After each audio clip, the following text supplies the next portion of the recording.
كل سنة وانتوا طيبين وبعود عليكم انت الأيام بخير يا رب. بيصور. طبعا أنا كاتمة صوت الفيديو لأن اسمع يا حبيبي، لأن الصوت فظيع أقسم بالله.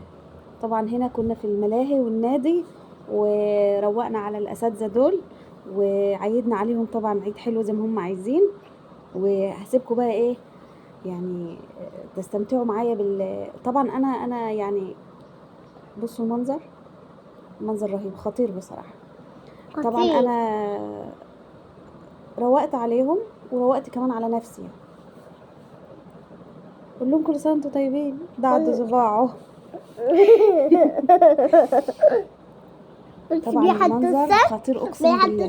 كده معلش، اللي هناك دي الجزيره، واللي يعرف احنا فين بقى يكتب لي في الكومنتات. في الملاهي.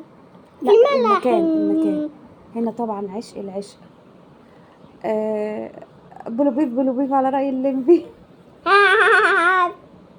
هنا بقى انا يعني اشتريت جبت القهوة وقلحت البشوات الكاوتشات وراحوا على الزحليقة، وانا قعدت بقى ايه في الروقان ده. يا مع ان الجو دوشة بس تحس ان انت في حتة تانية غير العالم كله. كل سنة وانتم طيبين. لايك وكومنت حلو كده زيكم، واشتركوا في القناة عشان يوصلكم كل جديد. قول لهم كل سنة وانتم طيبين. كل سنة وانتم